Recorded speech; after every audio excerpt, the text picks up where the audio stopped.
What's going on, guys? It's Mex. Welcome back to Players World. Today we're going to have a look at Jay's latest creation, his 964. Jay, so thanks for having us back again. Your 964 here, your latest project. How did you end up with a 964 and Porsches and? Always wanted one, always been into them. Was offered one maybe 10, 11 years ago. Black on black, C2, same as this, for like 8 grand. And at the time, I thought, nah, what I'll do is I'll wait, give it 10 years until they've at least quadrupled in value and buy one then. Makes Way sense. more sensible way of doing things. I agree. I didn't buy one then, honestly, because I thought, I'll buy one, spend a load of money on it, sell it, and that'll be the end of it. But didn't go away, the kind of urge to get one. Didn't really want to pay what they cost now, but they're not going down, so it was right, just get involved at some point. Me and Rick had been to Worthersea with Brian from Rotorform, and then we went to Stuttgart and walked around with JP and Benny and Jason from Rotorform, and we did the whole Porsche Classic, all the hidden museum and everything. And we sat down that evening and had dinner above the Porsche Museum. And basically, they've all got Porsches and I haven't. So they just terrorised me. And like, why have you not bought one? You've got all of this other stuff. Why have you not bought one? And then at that point, I was like, constantly on eBay, constantly trying to find one. And that's kind of how I stumbled across this. Yeah. So, left-hand drive? Yeah. So, Is there a doesn't, sort of background never to it, bothered or- me having left-hand drive cars. I've got 2 or 3 at the moment. Because obviously Carrera 2. Yeah, so it's a 1992 black on black Carrera 2. The guy I bought it from was a collector. And he had his own little website where he documented all 36 of his cars. And we turned up at his house and he had like a 3-car garage, and he opened it up. That was in the middle. One side of it was a Maritime Blue RS 964, and the other side was a 930 Turbo in Viper Green, which I'd never seen. And he just said, look, I just don't use it. He was balls deep in 2 911Es that he needed to finish off. And he said, I just don't use it. So it's there. We got it out. And it was a nice sunny morning, so you could really see James was with me. Yeah, so you had that eye to look out for. Because I knew what to look for mechanically, because I've been on the phone to Rikki Payne. Yeah. And he told me, like, look out for this, look out for that, listen for this. And I took James just because he's a paint pedo. Yeah. And the guy made us a cup of tea, and James went, if you don't buy this, I'm gonna somehow find the money to buy it, because it was in really good condition. As you say, you know, you get to that point and they're not gonna get any lower. The price is only gonna go up. No. And a factory black car, it's, you know, Yeah, and low the mileage. fact that it's left-hand drive means that if I do ever sell it, which to be honest with you, I'm probably never gonna sell it. The only reason this will ever get sold is I'm either getting divorced, because my wife has like just had enough of me, or I've run into problems with the tax for some reason. You're under arrest! You gotta be joking! You kidding me now? Hey, get the fuck away from me! Turn that camera off! I've got no interest in trying to sell this whatsoever. No. Yeah, so just before we talk about the interior, these headlights, start from the front. What are they? Are they tinted, painted, filmed, OE? Well, in some people's opinion, they're obnoxious. And to be quite honest with you, they're pretty useless. But it's a sea of black. Obviously there's yellow inside. And I just wanted to, I have this thing that I think yellow headlights are cool. I had them on my Mark 1 originally, and they were like half yellow. They were off a Post van, believe it or not. They just looked like someone had pissed in the bottom of them. And then, I found these, wanted to get these, and then I was at Frank's event, Box and Gas, and Stuttgart Classica, just had one of these random with the yellow touches in it. And I was like, yeah, I've got to have that. And yeah, I love yellow headlights. Yeah. I know a lot of people can't stand them and think it's horrific, but that's just I think it ties the yellow in. I think if it would have been no other bits of yellow, it would be a bit random, but I think it ties the yellow in real good. But I did want to obviously address it because there will be people out there that will be like, oh, that gets hated on. Like, what are you doing? Yeah, exactly. Yeah. That's generally how I do cars, is what are you doing? Yeah. Again, it makes it kind of pointless why I was so specific about wanting a black on black, because it just rips all the interior out. So it could have been cream for all it really mattered. Yeah. Obviously, we've worked with Cobra for many, many years now. And I've also worked with Junior and Bluey, who are at DS Trim Shack, on a couple of cars before. It started with the seats. Literally, I bought the car, I think a week before Players, a couple of years back. And on the way, in actual fact, on the drive home from St Ives, I rung Mark, who owns Cobra, and I was like, Mark, can you do me a favour? Can you get me 2 Imola seats and rails for the 964? Because this is the most uncomfortable car I've ever driven. Because obviously, the pedals are slightly offset anyway. Add that to the fact that I'm not a small bloke. It was awful. I literally couldn't wait to get out of it. Talking to Junior and Bluey, got the car to them. I wanted RS door cards. Yeah, I'm not trying to save any weight or anything, but with the other door cards, they're quite bulky. So I wanted to try and make the cabin as big as possible. So we did RS door cards, all Alcantara, roof lining, A-pillars, dash, center console, all Alcantara. I made Junior put in 2 cup holders because I'm just lazy and fat and I like to drink coffee. And yeah, I didn't go over the top. I know it looks like I did now, but to start with, it was just all black. And I already had a Hygo cage, which I'd had painted yellow. Because everything black, I wanted to bring a little bit of colour, but not be too sort of Carl Taylor on it and go crazy. And then me and Junior were talking as we were doing the trim, and we decided to go with yellow stitch around the dash. That's a touch. That's a touch. Many years ago, him and Jamie did a Veyron for Oakley. Oh, right, yeah, the Oakley Veyron, black and yellow, yeah. And it had randomly Lamborghini yellow Alcantara. And Junior was like, we've still got some. It's like, what do you think? I was like, well, yeah, in for a penny, in for a pound. Yeah. If you're up for doing it, I'm up for paying for it. Having it, yeah. So yeah, basically that was kind of the sort of craziness of it. He completely ripped out the rear seats, completely shaped the whole back end. I didn't want the RS carpets because they look like they've just like some bathroom mat that's just been thrown in there. No, this looks really And I didn't want to try and replicate a Singer, because if you try and replicate a Singer, all you look like is you can't afford a Singer and you haven't done as good a job as Singer, because you're never gonna. Yeah. So it was kind of try and make it look as neat. Do you want a sandwich? You want a sandwich? Do you want a coffee, Rick? So it was try and make it look as kind of factory as it could, and I wanted nice thick carpet, all edged in leather, and then yeah, he went crazy with the trim, crazy with the cage, cross-stitched it. Yeah, it's mad. And the good thing about these seats is I can just remove the centres. He says, yeah, and then just put in black ones. And Cobra are actually working on a new scheme for me in there. We may end up making some full custom seats for it, but they are really comfortable. I think they really suit the car.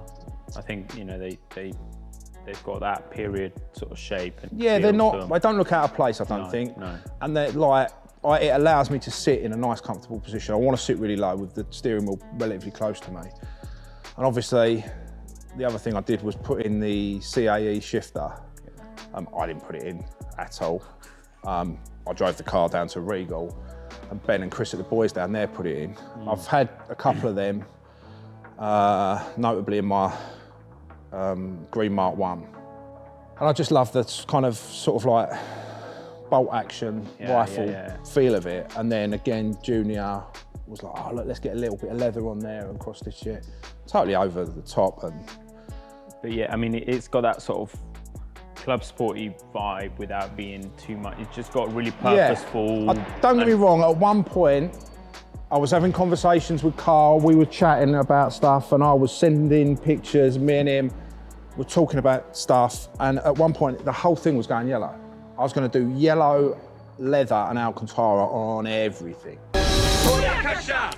So it would have been yellow carpet, yellow leather seats, Alcantara dash, because there were some crazy Porsches that you could buy back then and you could spec them, like the Sultan of Brunei had done these stupid things. And I was really tempted. There was that barn find 964, which was the silver turbo, with the red, silver with all the red inside. Red guts, yeah. Obviously, hype beasts will note the floor mats. Yeah, like Junior, it's all custom carpet in there and it wasn't cheap. And like Rick pointed out that Undefeated were doing mats, and I thought, well, why not? No, that's a touch. And obviously, recently the car just came back from Regal. Yeah. For the second time. So it went down there originally to have that done, the CAE done. Yeah. And then I'd always wanted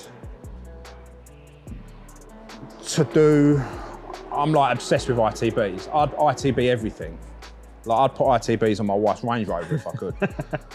But I'd spoken to Chris about it, and it's a big job, time-wise, money-wise, you know, and you're ripping apart what is essentially a perfect engine. Yeah. When I bought this car, it really didn't need for anything. So I just basically completely ruined it by, well, not ruined it, I think make it better, but I've done stuff that I didn't need to do. It didn't need this, but it's the best thing I've ever done. So we took it down there, and what I liked was with Regal is that they took care of it. I don't like leaving this car in the hands of anyone. Like, it's my baby, and I wanted it to be sort of well looked after, the right thing done, not just because, oh, let's just throw some money at it. And Chris worked with the guys at AT Power, and they 3D printed up these trumpets. So it's still just a standard 3.6. We haven't done any cam work or anything to it.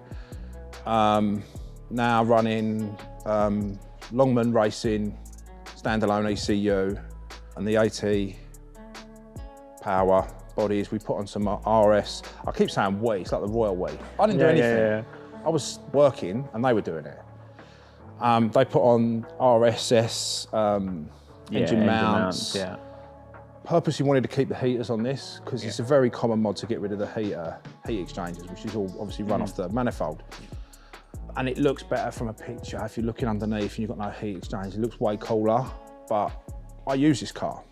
Like I've taken it to the ring, I've taken it out to Dortmund to see JP and stuff like that, and I will continue to do that. I will put a lot of miles on this car, and there's nothing worse than having a car with no heater. I've done that in the Mark 1, and it was the worst thing I ever did. So I was like, look, keep the heat exchangers. So they work with Fab Speed out in the States, and got a set of equal length headers made. And then the car went up to Alunox, and they built a full in-canal rear system. And honestly, it's a work of art. You know, obviously the whole package has transformed the car.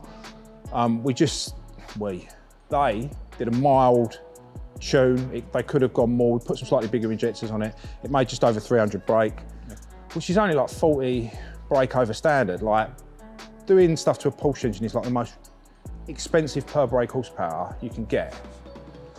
Yeah, but I mean, it's still an increase, and it's an increase from the stock number, how many, 20 years ago or 25 years ago? It's not about the number, because it wasn't a slow car anyway, because they don't weigh a lot. And we also added a wave track diff to it, which again has transformed the way it drives. The pickup out of corners and the fact that I can launch the car, it's just incredible. And it feels like I've got an extra 100 horsepower, not an extra 40. You know, it's got single mass RS flywheel, RS clutch, so it revs like, you know, and I remember Chris ringing me and FaceTiming me. I was like, and Chris used to race in the Carrera Cup. He's like, it sounds like a cup car.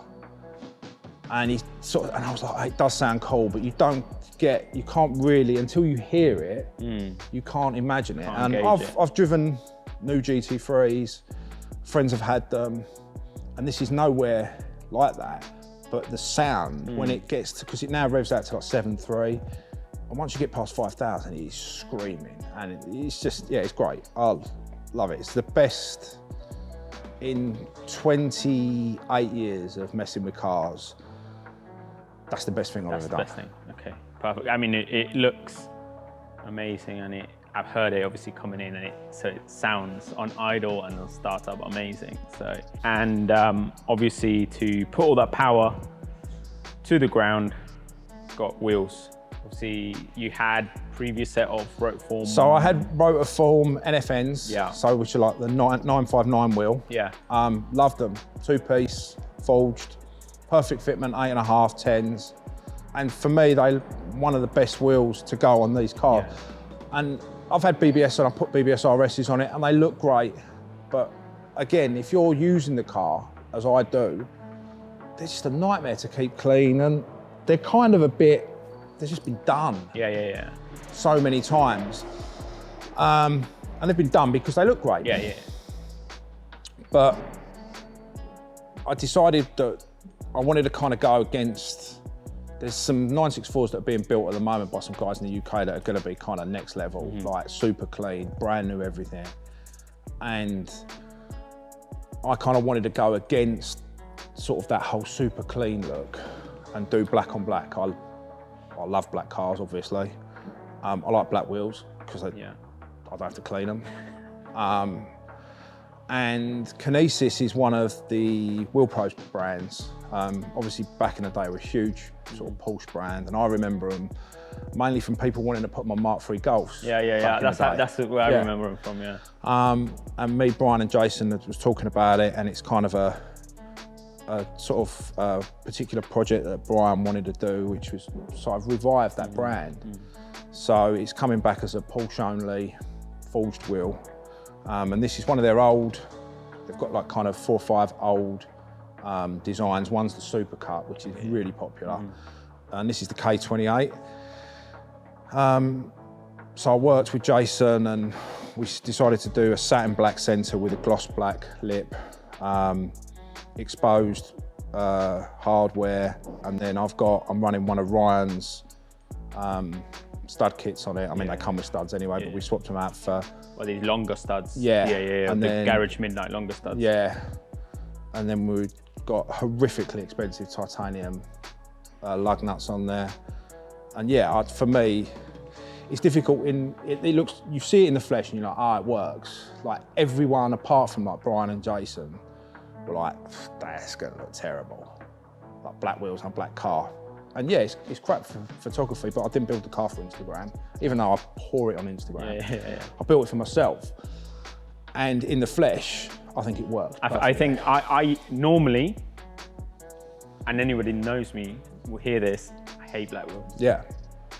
But as you say, the contrast of the satin and the gloss with the stainless hardware and the mesh style of the wheel, in the flesh it works. Yeah. In the flesh it I think if really I hadn't works. put the kind of exposed hardware, it would have looked too black. So that kind of breaks it up. No.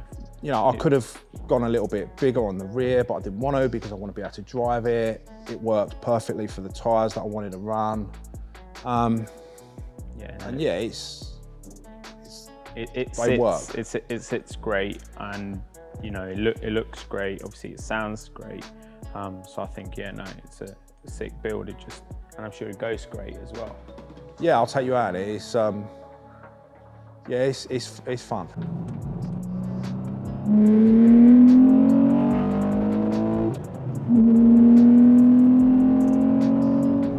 But that sounds.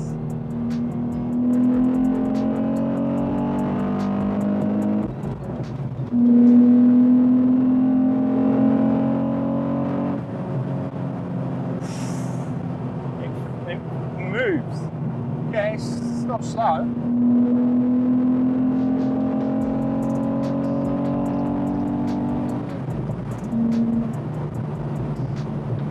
And it's just that banging, you can hear it's just constant like flames. That is so sick, that.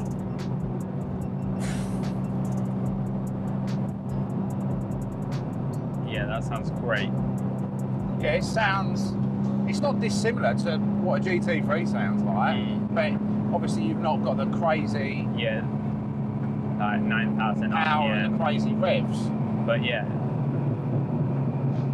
I just like that. yeah, that. Because it's not proper shit crackling. No, it's not fucking popcorn, man. Yeah, it's proper overrun.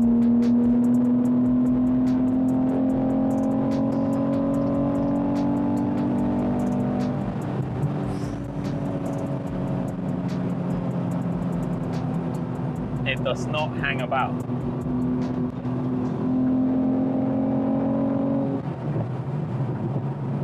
You know, for a 30-year-old car, that still got its original engine. Yes, all right, with ITBs on it and that, but like, I don't get in this and think, oh, do you know what, I could really do with more power. No, It really no needs to be point. faster. Like this is serious.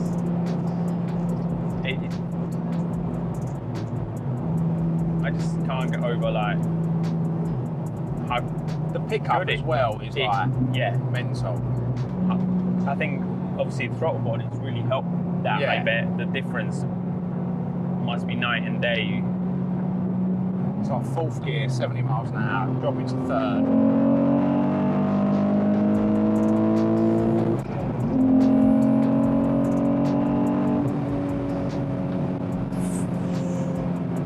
Yeah, no, the pickup is mad.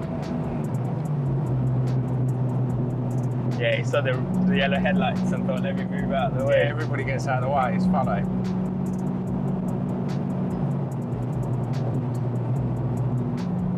Yeah, it's such a tiny car. Yeah, and that's the thing, it's like, it doesn't weigh a lot. I love it. Yeah, this is mad. Yes, guys, so we've seen the car, we've heard the backstory, and we've been out in it. Let us know in the comments what you think of the car, the mods, or even the headlights. Thanks for watching, and we'll catch you next time.